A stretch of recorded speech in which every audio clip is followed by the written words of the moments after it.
ధర్మపరుడు కానివాడు ఎంత గొప్పవాడైనా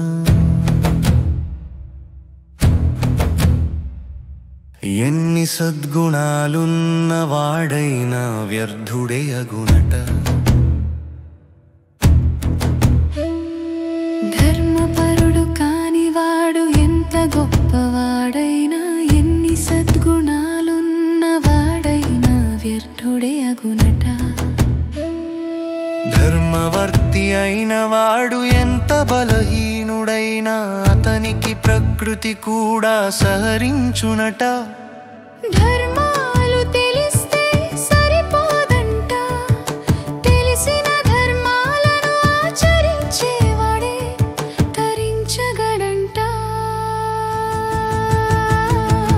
ధర్మపరుడు కానివాడు ఎంత గొప్పవాడైనా ఎన్ని సద్గుణాలున్నవాడైనా వ్యర్థుడే అగునట. ధర్మవర్తి అయిన వాడు ఎంత బలహీనుడైనా అతనికి ప్రకృతి కూడా సహరించునట.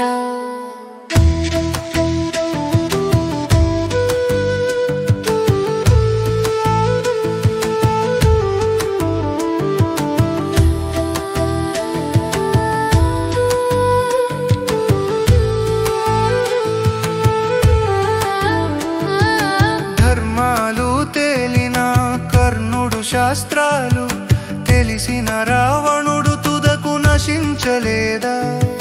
ధర్మవర్తులైన శ్రీరామునికి ధర్మరాజుకు ప్రకృతి తుదకు ఆ దైవం కూడా సహకరించెనట. ధర్మపరుడు కానివాడు ఎంత గొప్పవాడైనా ఎన్ని సద్గుణాలున్నవాడైనా వ్యర్థుడే అగునట.